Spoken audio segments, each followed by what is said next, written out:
Good morning, everybody. It is the 15th of August. It is time for another live burning platform here on the podcast party. And I'm thrilled.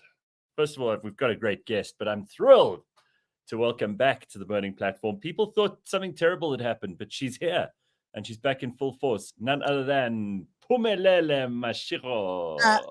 I'm here this morning already. Very Uh, cutesy, very demure, very I, I've alive. missed you, and I'm pleased to see that you're well and you're ready to rejoin us and start pushing people for answers and getting the answers we deserve, and that's what we do on the burning platform. So Listen, and it's like what a crazy time we are living in. I'm glad, like sorry guys. Every single day, I wake up and I go, what happened in the 6 hours that I have been sleeping? And well, without a doubt, there's always it's always going down. and it's amazing to me. I was talking to Jack about this earlier because in the space of a day or a week, the news cycle changes so dramatically that it almost doesn't even matter what happened the week before. I mean, you have major world events, and then within days, people have completely forgotten about them and moved on. And things like the attempted assassination of a presidential candidate. It's just forgot that was a month ago. No one's talking about Russia, Ukraine at the moment, and it's an ongoing war at the highest levels, which could spill over into a much bigger conflict. We've been warned about this for ages, and nobody's talking about it. And then, there's Israel and Iran, and I mean, Listen, it's we're unbelievable. currently I think everyone Oh, is today's show is actually quite prescient, and I'm quite looking forward to it because for the past 2 weeks, literally, yeah. we have all been sitting on edge, Mm. waiting. Is there like a world war coming? Is there are there nuclear weapons? Is Iran getting Yeah. into the fight? Is America coming? Every day we're just like, is today the day? We wake up in the morning and is today the day? Missiles over Tel Aviv. What's going to happen Well, next? I certainly hope not, but I do want to reiterate what I've said to people who listen to the show often enough, friends of mine, family. I've made one or two speeches about this where I've been asked to talk somewhere. I'm certainly not absconding our responsibilities to the rest of the world, but this is not a bad place to be if the shit hits the fan. I really think like we should be very Wow. great. We should be very grateful that we have our problems because the other people's problems are always worse than your own. So Except our problems, I mean, and our problems are also like that, right? We're yeah, all on a knife edge at every moment. We don't know what's coming around the corner, what kind of and how the scale of it, right? yeah, The scale yeah. at which it will come, and we've had one or two scares. I don't think we're gonna be in an all-out war or have ISIS or ISIL or at our doorstep. But Well, I got bad news for you because it's not that far away. Mozambique is just one country away, and they're there. So And, just be careful. Gareth, and I thought literally the afternoon after we were with Mandy, because that's the last show that I did, and I said to you guys, there's chaos on the Yeah, streets of Bangladesh, and in the afternoon they had ousted the prime minister. She'd fled the yeah, country. She was right. like, this is everybody is there's definitely something in the air. We all hate each other right now. Well, Bitcoin But says in the comments, morning, what a lacquer interview you did with Brigitte Gabriel. If you haven't checked it out yet, it is a must. She basically explained why and how England is failing because she lived it in Lebanon. Well, I added the in Lebanon because I don't think you don't want to confuse people, make them think that she was in England. But yes, no, that's spot on. And if you haven't watched that, please take a look because wow, is she passionate. I mean, she's Wow. one of the most passionate people I've ever interviewed. I And love that. She I felt says, like she shouted at me for 45 minutes. I love that what she said about the passionate people will overrun. And she's right. You know, if you ever think we can't do things because we aren't the majority in any situation, forget about it. She's 100% correct. And when she first said that, which was in the mid 2000s, I saw a clip of her and I thought, you know what, this woman is smart. And it's taken me that long. Well done to Sia Sangweni, because he managed to get her for us. And she's fantastic. I mean, she delivered in every way I'd hoped. Okay, so I do want us to get to our guest, because I do think we're going to have a fascinating conversation this morning about all kinds of things that are not only relevant and interesting to the situation we find ourselves in the world right now, but of course the central tent peg of so much of this is conflict, right? And conflict is just what happens when two or more people are in each other's orbit. There's bound to be conflict over space, resources, loudness, power, authority, influence. All of those things come into play. And the resolution of these conflicts isn't always clear. And so we're going to ask for someone to assist us to get to the bottom of how these things happen and how we can resolve them. It is none other than, and if you've stumbled upon him on social media, you'll know he's very outspoken, a conflict resolution specialist, a mediator, and an author. And his name is Andre Vlok. Andre, welcome to the show. Good morning. Morning. So Nice to see you. And the person behind the tweets. Do we still call Yes. them tweets? Or is there another word now? There'll always be tweets, I'm sure. Welcome.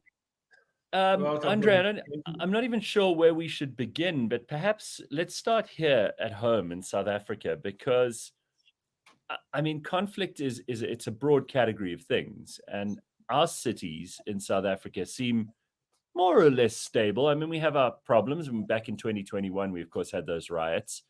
Are we vulnerable to urban conflict like we see in the UK with these riots that are going on there, and people who are fighting and arguing and protesting in the streets? And there is a fair amount of like police activity going on there too. We're extremely vulnerable.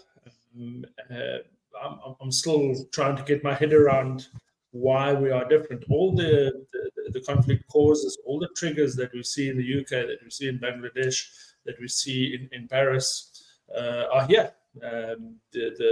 We have the exact same dominoes lined up as those places, and yet, with the exception of 21, we've managed to do quite well so far. I'm less confident that we're going to keep it that way. I think we have some of that in our immediate future, and we certainly need to work with that. Why do you say that? Because I thought we were entering a period now of almost a little more stability rather than a little more chaos. MK have shot their shot, and it hasn't really rung around the country as loud as they'd wanted to. It's become a home for the dispossessed and the miserable under Jacob Zuma. And it's really a party with one purpose, and that is to keep the people in that party out of jail, or to allow them to keep on milking from the public purse in small or big ways. And largely that's what those riots in 2021 were all about. The cities aren't wonderful. I mean, Johannesburg certainly has major problems, and Gwamanda this week resigned. A little too late, if you ask me. His party had the cheek, by the way, Phumi, don't laugh. His party had the cheek. El Jama, the leader of El Jama, came out and said, Gwamanda must be allowed to continue his work. And I thought to myself, what work? Yeah, I mean, Durban is a clusterfuck. We know that.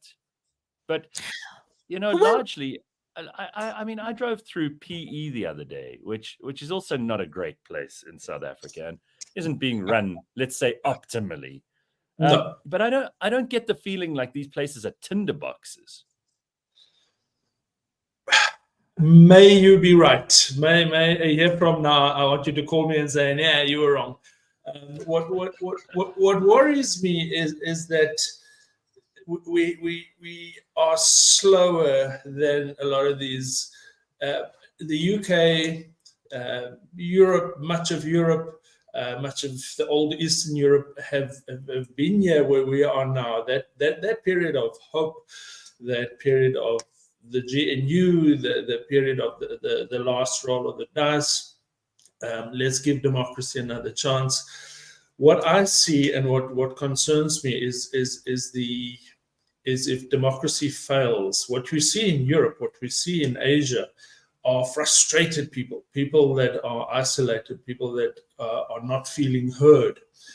And they take to the streets, and that's where urban conflict becomes that tinderbox. And those are the early signs that concern me. We shouldn't, because we have a government of national unity. I hope with the rest of the country that it works. But if it doesn't, we certainly have all the triggers, all the conflict causes that the rest of the world that we've seen have in spades, and then some. High unemployment, a youth unemployment, a youth that's very disillusioned with democracy, with the so-called Western way of doing things. Those are the things. I'm not being negative. I'm not So one of the things that those are my concerns.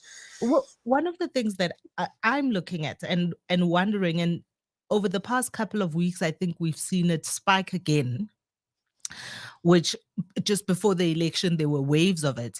So people and organizations like an Operation Tutula, for instance, in Soweto, and the way that they organize and how they then, voice their discontent.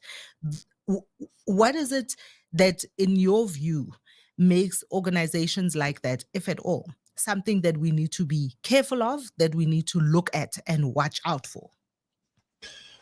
That's a great point, Phumi, because that's that toxic mix of that takes us to the edge. We're living on an edge. That's what I'm trying to say. Everything is we've done pretty well with our election. Immigration is a problem that is there here in South Africa, globally. We're just not dealing with it. We are, when we do deal, when our political leaders deal with it, we do so very badly. We are building up frustration. We are trying to put a lid on the problem. We're not dealing with it. This is a conflict that's building and building and building, and it has a lot of input. It has a lot of causes. It has a lot of energy that's simply not being dealt with. So here in South Africa, if there's a single trigger, there never is, but if there is a single trigger that's going to cause trouble, it would be immigration. So a couple of months ago, just before the election, Thabo Mbeki gave that big public lecture. Gareth, you and I were there. And one of the things he spoke about with the 2021 riots, which at the moment when he said it, I couldn't believe that he said that out loud, that there has been a collapse of state infrastructure with regard to responding to such threats, but also even before such a thing happens, the apparatus of state that is supposed to be looking out for these things and being proactive about kind of identifying hotspots, sending the right people to diffuse those kinds of hotspots. Do you think that as South Africa, when the government is not properly primed, properly prepared to respond? Very much. I get into trouble for saying this every now and then. Our political leaders simply have no clue how this works, how the conflict, the principles behind it work. We keep on dealing with the symptoms like a bad doctor. We deal with what we see in the press. Gayton McKenzie says things and then we respond, and the same tired old debates go round and round. This is identity conflict. These are the people who complain about this, the people who are seen as the problem, are the people whose conflicts are not being dealt with. If I was the king of the country, I would certainly not. It's not so much about whether we're prepared and whether we have law enforcement, all those things. This is a problem. This is a conflict that could, and quite easily and quite inexpensively, can be addressed and resolved way earlier upstream before What do we you get mean by in need that? of what is it? If let's picture a situation where all or most South Africans are reasonably secure. They have a job. Their families are taken care of. Their work is rewarded. They relatively, in modern terms, they're stable and secure. Would we still say the same things about foreigners? Would we still feel that way? This is and now we see an interesting thing. If the government understands identity conflicts, why we respond to this the way we do? We feel threatened, we feel worried, concerned, and now we say stupid things, and we feel threatened about the foreigner, the other, the outsider. Let's take it a step back. There's a clever way, a scientific way, a modern conflict resolution way of dealing with immigration, with the identity conflicts that this involves. Now, either the government doesn't, and I'm not picking on just ours. You see that in Europe. You see that you see it in the United States. Either you don't know how to persuade people earlier on, before it gets out of hand, before we see trouble in the streets. Either you don't know how to do that, which raises questions all by itself, or even more concerning, our governments, our political leaders know how to do this properly, and still they don't do it. Still they don't deal with immigration and those complex identity conflicts involved in that. They do know how to address it. They do know how to persuade people. They do know how to get people more comfortable with it, and yet they don't. Why would they do that? Yeah, and that opens a few different conflict topics all by But itself. it works for them. It works for the politicians to stoke these kinds of fears in people. I mean, it's one of and we've spoken about this on the show that South Africans, To divide. Yes. most of us, on an interpersonal level, we live quite comfortably next to each other. And all it really is every now and again having these charismatic leaders within within communities who want to exploit this popularism, whatever it is that people are feeling uneasy about.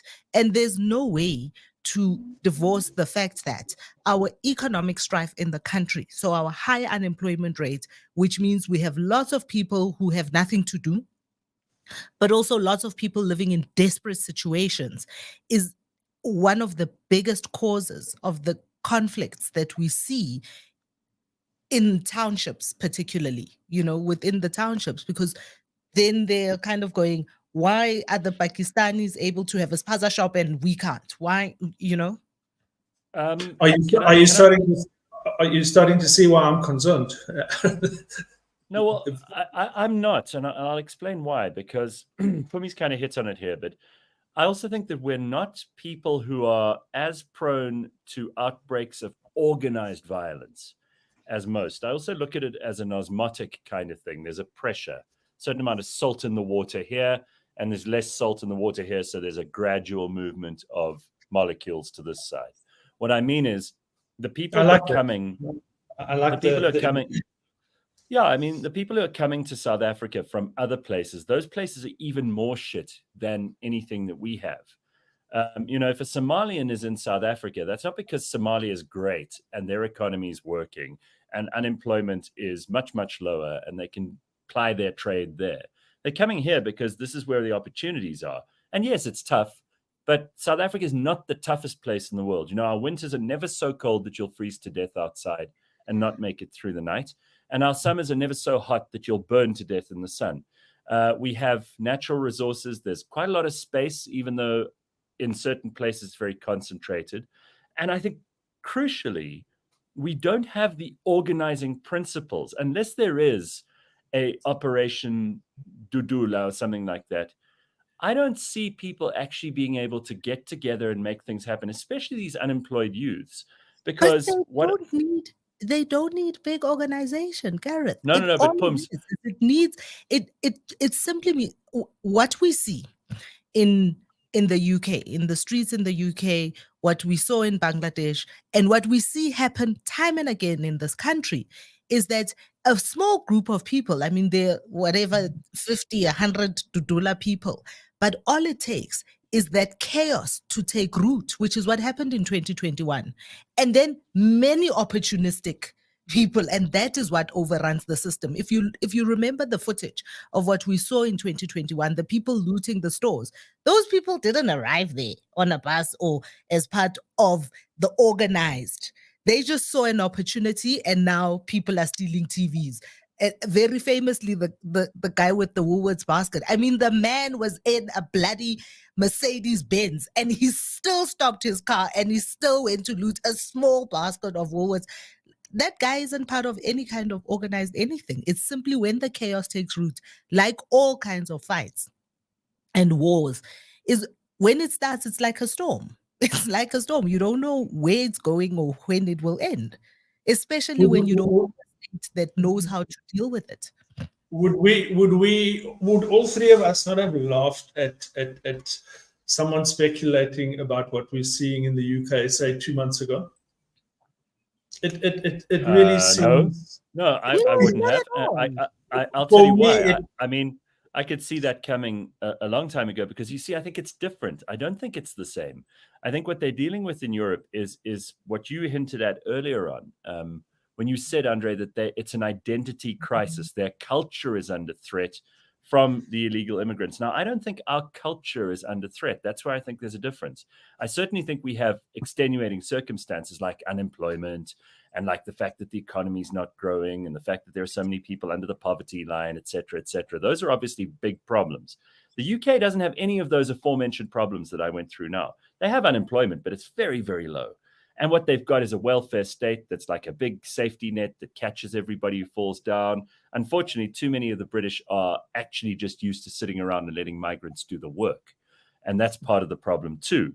But it's because these people come in, they don't assimilate, they continue to prioritize their own culture, religion, language over being British, and yet they've moved to Britain. So for the average Brit, they're looking at this going, why did you come here if you want to stay Pakistani or Afghanistani or Syrian? I don't get it. Do we not hear the same here? Do we not hear echoes of that here? I mean, we see it in small pockets, but it's more of a material thing than it is a cultural thing. I really think so. I mean, in the townships, you don't have people who are deliberately anti someone because of their language or religion. That's not a very South African thing. I think it's because they've opened the shop. But also, we watched over the past month, all the way up to ministerial level, starting on social media, simply because this girl's name is Chidima, and suddenly somebody is saying, oh, this person's not South African. Why is this person part of this competition that is for South Africans? It's the same thing. It's the same thing. Again, I'm not saying we are going to have trouble with that. I'm saying it's highly likely. I'm saying I'm concerned about it. I'm saying that to get back to this pressure cooker idea, we have, on the one hand, we have people who are starting to become more and more disillusioned with a series of decades of promises. Vote for me one more time. Well, the job's coming, the job's coming, the job's coming. This will improve, that will improve. We'll stop stealing. We'll be better political leaders. And on the other hand, I think what we're starting to see here, and Gareth, this is one of the things that's pushing from the other side, creating that pressure. We are seeing, like in the UK, we're seeing that, and it's a leadership failure where people are starting to be criticized for speaking out on very legitimate conflict problems and concerns about their jobs, about limited resources going to people that they regard as outsiders.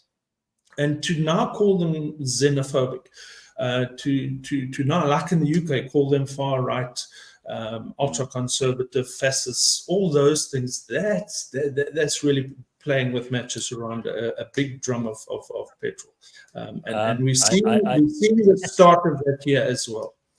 I do agree with that, and I think that that's a very stupid move by the UK government in particular to try and shut down that kind of conversation. I just think that when you look at the average unemployed young person in South Africa, they can't even get up and go to the polling station, let alone get up and brandish a weapon or set fire to something. These are some of the laziest people, and I'm not going into details about the individuals here, but as a group, and Phumi, you and I spoke about this after the election. We were doing all kinds of programs to reach out to young people. When you meet them one-on-one, they can sometimes be hugely impressive. No, well, this is what we want. This is how we see the world. They're educated, and certainly more educated than the population of South Africa has ever been, thanks to the old regime and the level of education that they gave us. But these are, as a group, the least motivated people ever. And I don't see them being able to bring about change. If anything, it's people older than them that will bring about that change at this stage. And until it gets so desperate that they'll get up off their backsides and A, go and vote, or B, take up an actual cause, I don't see much change happening for them. Do we not see for the first time in an election, we have immigration and the so-called real or perceived problems created by that as a very real platform? It was a popular platform in this election. There's pressure building here. It's just coming slower than in Europe. Well, it didn't help. It didn't help Herman Mashaba. It didn't help. Gayton McKenzie certainly made a good turnout, but I think that was largely because he's given a home to coloured voters who would identify with that before anything else. He might have got a lot of white support and a lot of black support too. But Herman Mashaba was like the guy who was talking about the illegal immigrants, and it didn't help him. Well, how many people do we need to start serious urban conflict? Certainly not 51% of the voting public. Sure. We need a volatile, bad group of people, really frustrated, people who feel, rightly or wrongly, that they've run out of options, that democracy is not working, that employment's not working, that all these promises are taking them nowhere. People who take part in serious urban conflict are by the by, and there's a ton of case studies on it. They're not bad people. They're simply people who feel unheard, and this, I don't want to do this, but I have to do it for me, for a future.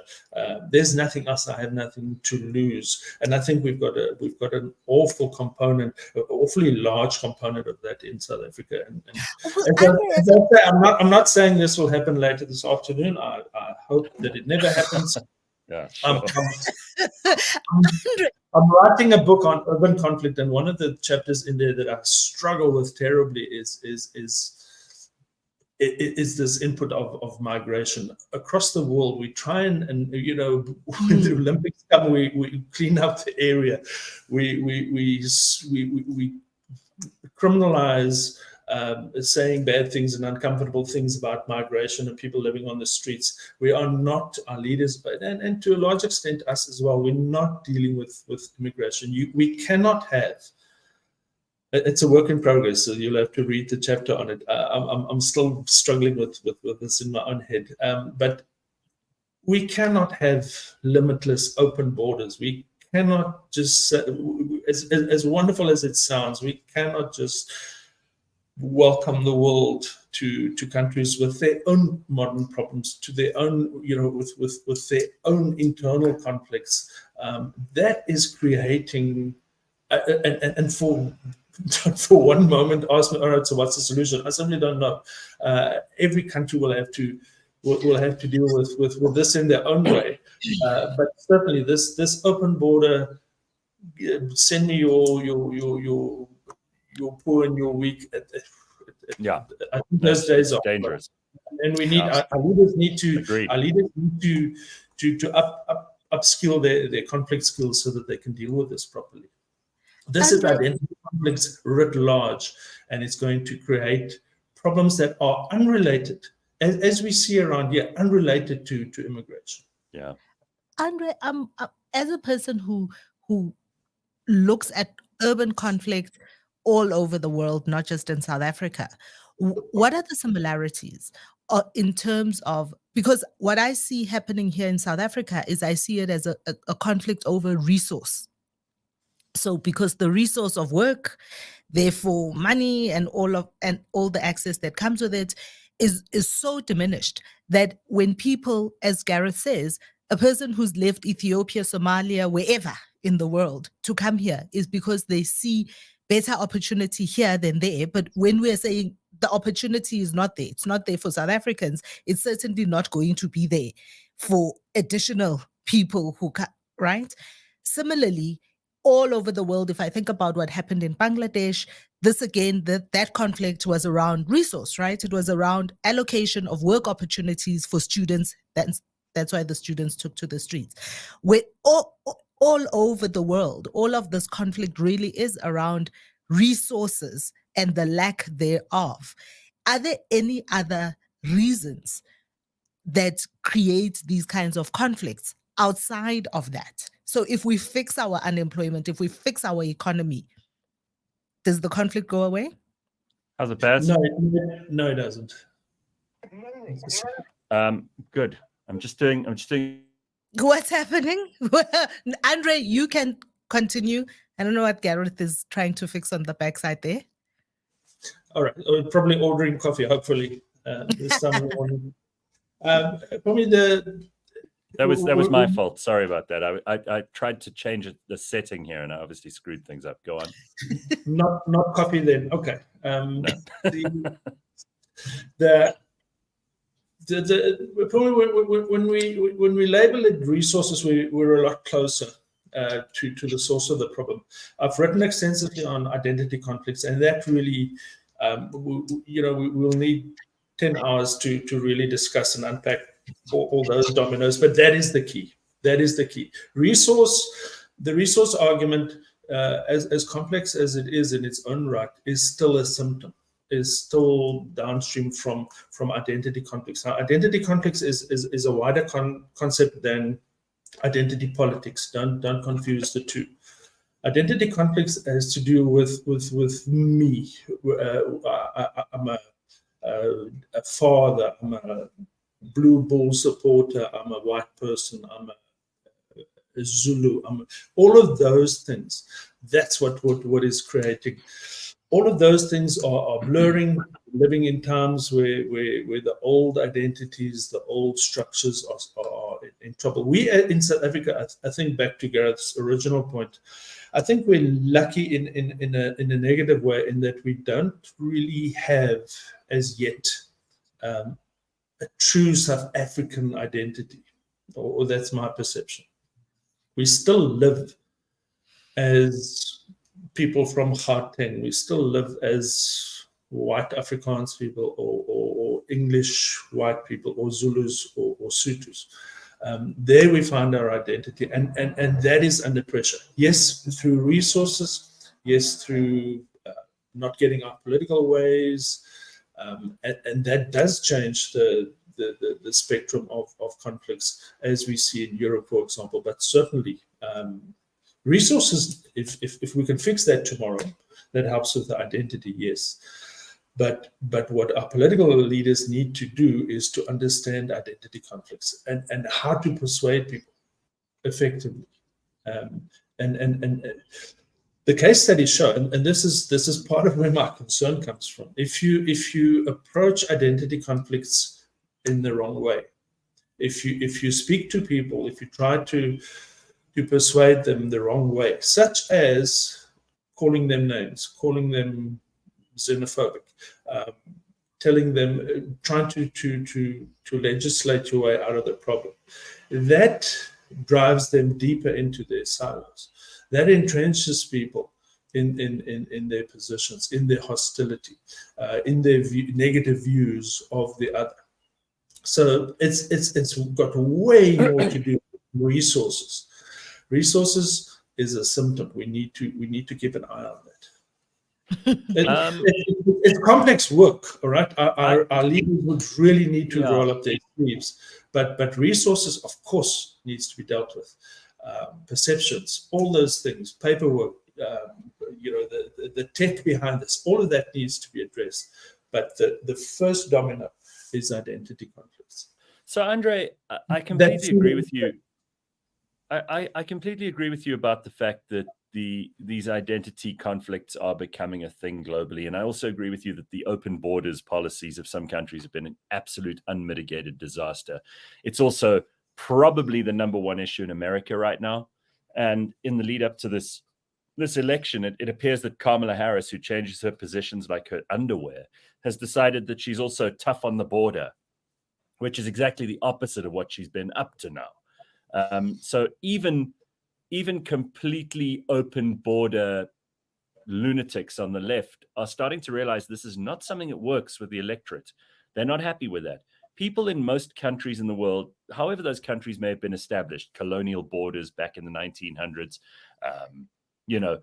states that were bought from the French in the 1800s, whatever it might have been, the countries that we have now, largely with a few separations and differences like in South Sudan, those are the countries that we're in, and we want to maintain our sovereignty of those countries. And I think the people who are charged with running the countries are not just unaccountable elites anymore. The public are holding their feet to the fire. And if they aren't feeling it yet, they will feel it soon. I think that's what you're saying about Europe. How do you see things in the rest of Africa? Because we have this interesting dichotomy in this continent, and I find myself sometimes backing the one side and sometimes backing the other. We've got people who say, this is a Pan-African continent. We're all actually more similar than we are different, and we can work together and have trading blocks where we do all kinds of cool things like SADC and the rest of it. But then we've got people who say, no, we don't want any open borders, and we don't like working with Zimbabweans, and maybe the Tanzanians don't like working with us, and maybe we don't want the Nigerians here, or maybe the Nigerians don't want to work with us on a global level. We don't even speak the same language as ECOWAS. Correct. I mean, how does that unfold? Because it wasn't so long ago that Nkosazana Dlamini-Zuma was at the head of the AU. It wasn't so long ago that Thabo Mbeki and Obasanjo started the AU from the OAU. Where are we now?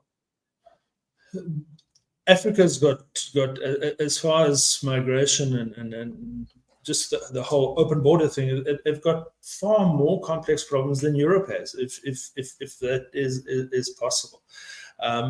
Africa's running. I've done a specialist article for Routledge, one of the publications now, dealing with mediation and how we can try and deal with the problems of migration and so on.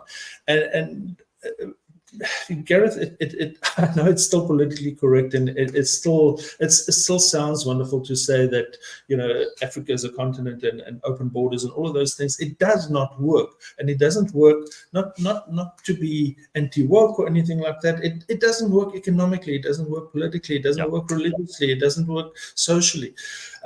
Africa's got an added problem in that Europe, to an extent, a relative extent, the borders are drawn sort of, they've had enough time to draw and redraw their borders, and the people who look and sound and eat the same stuff sort of live together. That's not the case in Africa. We've got colonial borders going back centuries, and we are forcing people to live together on top of all the economic problems, on top of tech problems that's growing. It's just an absolute mess waiting to happen, as we can see in the wars across the continent.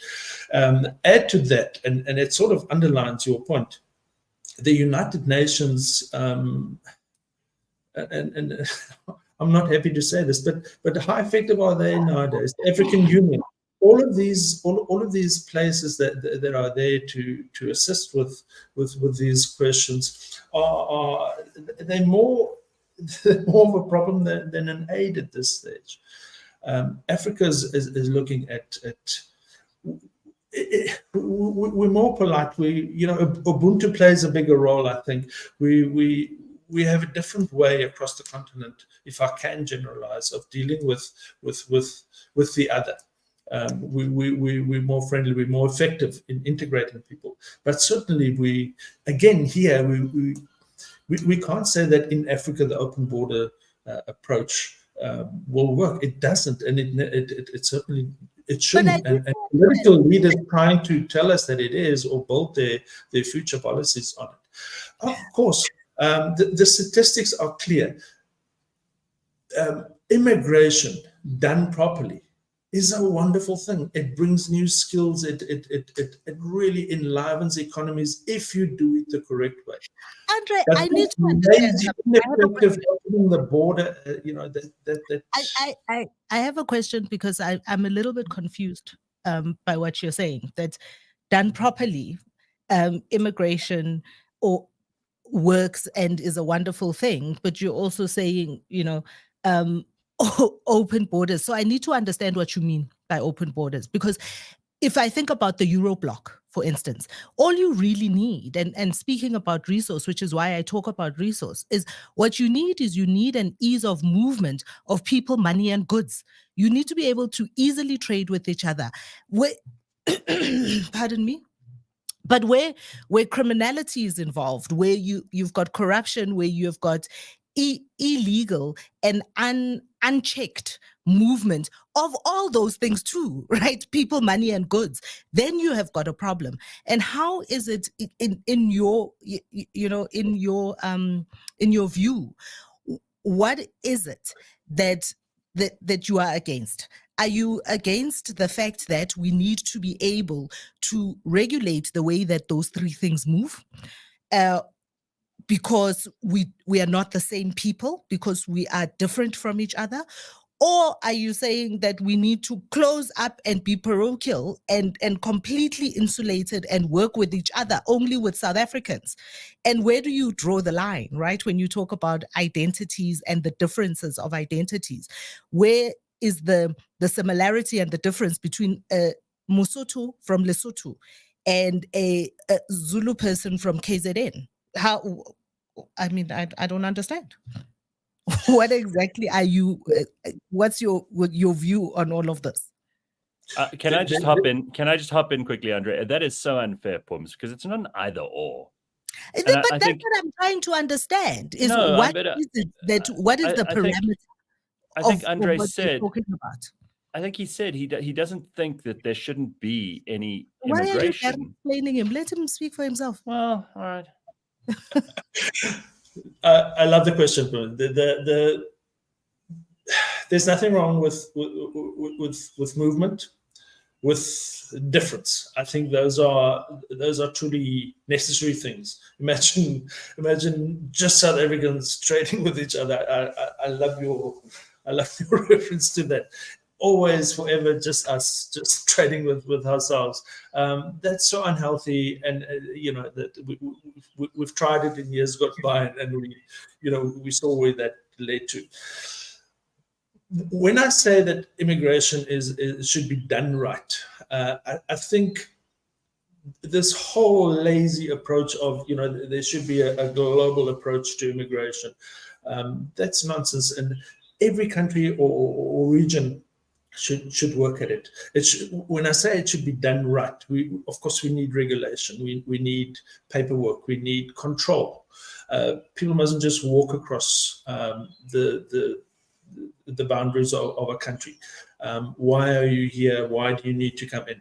And that is a distinction, I think, between the movement that you mentioned. In Europe, I live in Germany, I go work in France, and I sign a contract with you in Italy. And there's very little restriction, and we trade and we produce in one country and we sell in another. That's healthy. That's a clever way of dealing with the movement of people, of immigration, people wanting to follow new developments. I'm completely for that, and I'd like to see that done better here in South Africa and in the rest of the continent. But once, and I think maybe I wasn't clear on that, once we see what we see on the American borders and some European borders, And here, to an extent, where it's really just literally just join us if you want to, and that is creating conflict, and it's creating conflicts which we haven't seen the nasty side of. We're still here in South Africa. We're still forming them, and we've got no idea how bad this is going to get. I'm not sure if I was clearer there, Phumi. I'll try again if you still perplexed.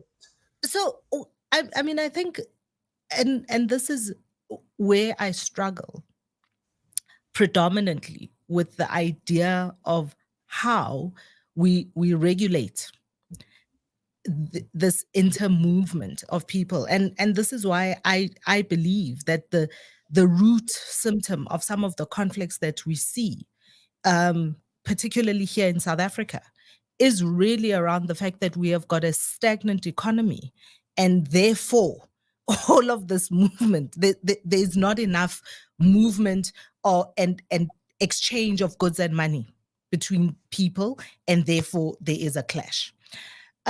Because if I think about the USA, which is essentially a big block of states which have easy access to each other, so that people, the moving of skills, of people, of economy, of money, of goods, of all of that is easy. That is why they're such a big and powerful economy. If I think about a big land mass like China and the way that they are able to do that too, I mean, with a whole lot of other issues as central control from Beijing. But again, right, what I struggle with in Africa particularly is I struggle with the fact that because we have such weak governments, because we have such weak control systems, it is difficult to regulate and see who is coming in and out, what is coming in and out. And, and that the conflict then is really not so much a conflict of identity, rather, because you have to find, when you are now competing for little resource, as we are here in South Africa, is you're suddenly going, well, if all the restaurants are only employing Zimbabweans and there are many South Africans who are unemployed, why are right there? Sorry to interrupt. Right there, you touch on an identity conflict. Why can't Zimbabweans work at the Spur? No one is saying Zimbabweans cannot work at the Spur. The conflict is not because they are Zimbabweans. It is the one way to identify this person that I am in a resource fight with, this person that is fighting for the same resource as me. How do I identify them? That is why when you have a black-white conflict, it is also because I have to be able to identify the other.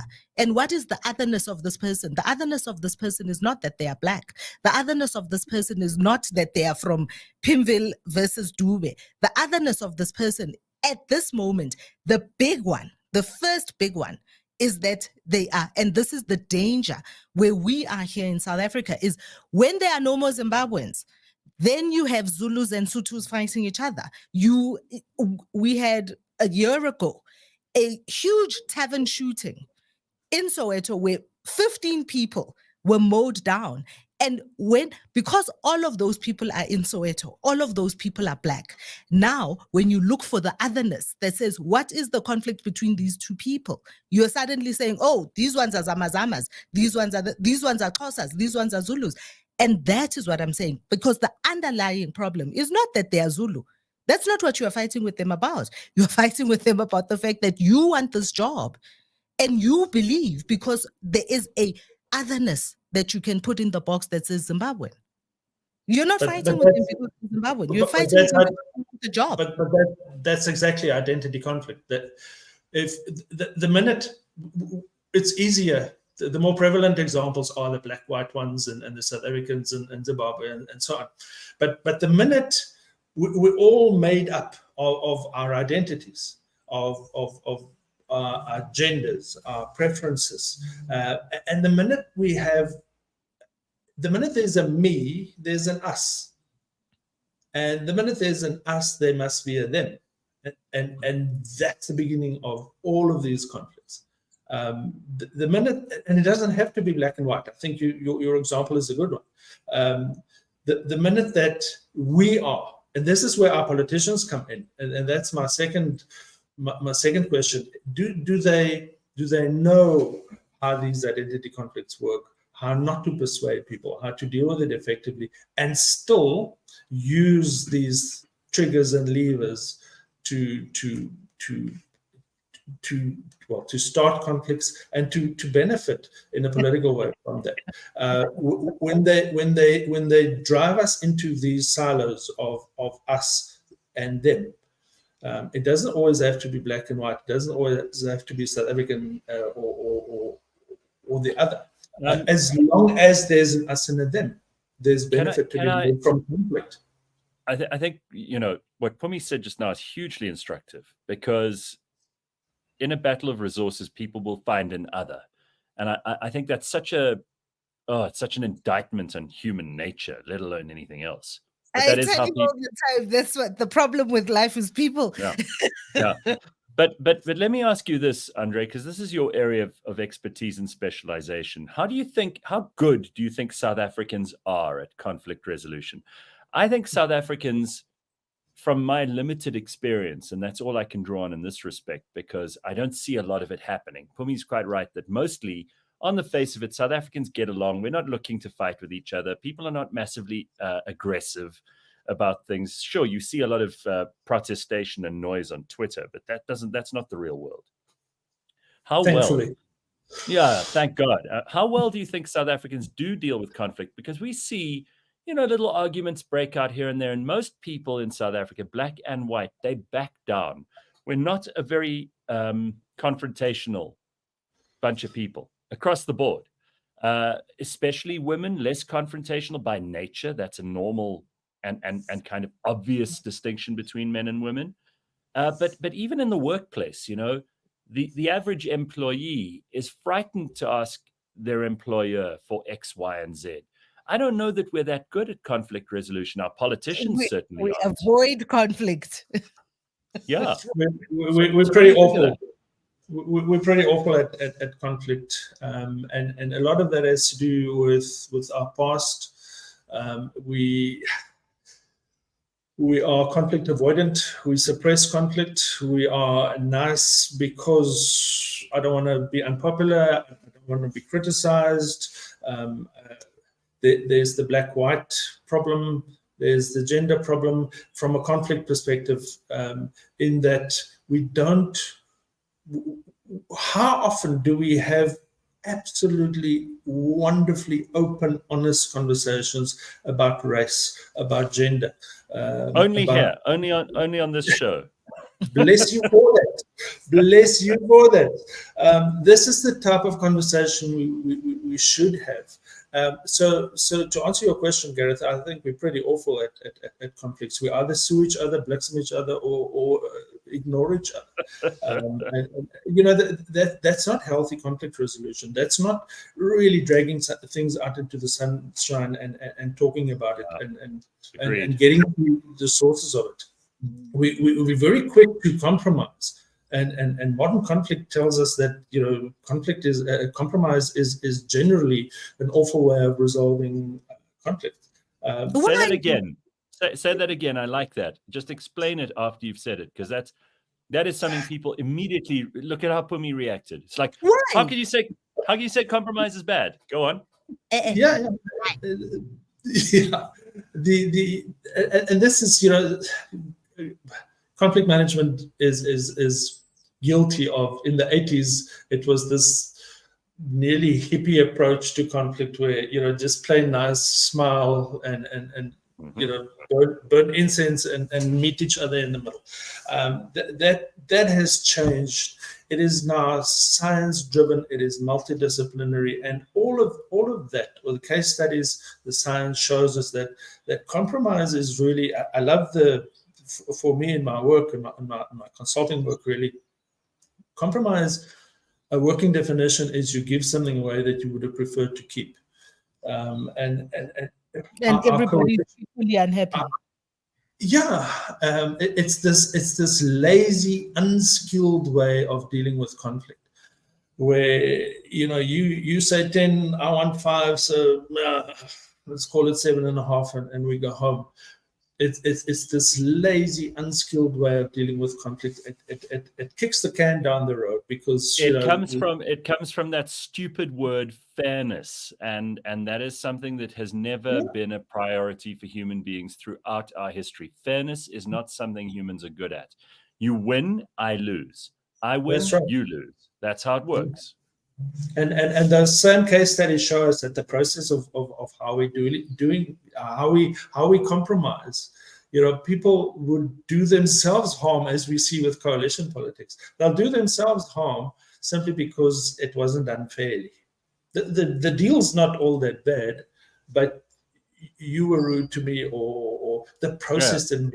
Compromise is an awful conflict strategy, and most of our politicians, with all love and respect, that's all they know. It's a quick fix. Our president is the best at this. He's constantly compromising. And listen, Phumi, I know how you feel about him. But so my question then around big conflicts, right? Big conflicts, which is what communal conflicts are, which is what society conflicts are, which is what eventually wars are. At the point where there is no reasonable compromise on the table, and sometimes that compromise is you are afraid of me.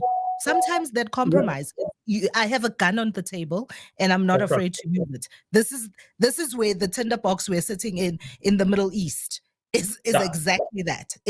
And that to an extent is also compromise. Right? So is it really such a bad way to resolve conflict? Because if I think about how we resolve the conflict in our homes, with our children, with our spouses, with our families, that's one of the ways of being able to move to the next thing.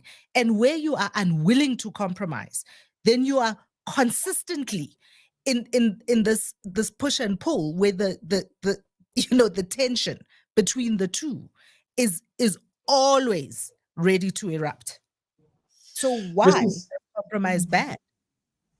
This is back to Gareth's question about how are we as South Africans with conflict. What we need is creative solutions. We need to work at solutions and not just compromise. Now, often, let's take the ever-present example of coalition politics. A certain level, a type of compromise is necessary. I can't have it all my way. I have to give you some things to get some things. At that level, some of it is good. But the way we put it together, the processes we put it together, that lazy, cut the cake in half approach to it is creating the problems. What we need to do is unpack those conflicts, explain, really escalate the conflict, share that information properly, create solutions, not just compromise solutions. Sorry, Andre. Can I just suggest that one of the ways that we could look at this too is that men and women deal with conflict differently, and I'm sure you've done a lot of research into this too. This is probably part of the way that you present yourself in the business world with solutions for other people's problems. Women like a cooperative compromise. Men do not. It is not in our nature to cut the cake in half and say, well, that's fair, now let's move on, right? It's a big difference. You'll be surprised. Women are not, the statistics simply don't bear that out. Women are not that great. They don't lean towards compromise as much as we think they do. Think about the most war stories you've heard. Exactly. This is why we, for example, back to the topic of Africa and the conflicts there, migration and so on. we are starting to find, and case studies show how involving women, and this isn't a woke speech, this is simple science, include women in conflicts, and you see better results at grassroots level. In Africa, they're not. They're excluded, or they're patted on the head. I'm excluding South Africa here, but include women and bring that, and that is the joy and the beauty of scientific conflict management. Well, Use the tools, not as BEE box ticking exercises, not as woke talking points, but as scientific tools that you can use to your benefit to resolve the conflict in a way that's not just a cut the cake in the middle. Well, excluding 50% of the population is no way to ensure that 100% of the population sticks to whatever the decision is. Exactly. And women have a different way of approaching conflict, and that's not necessarily as gentle and as prone towards compromise as we may think.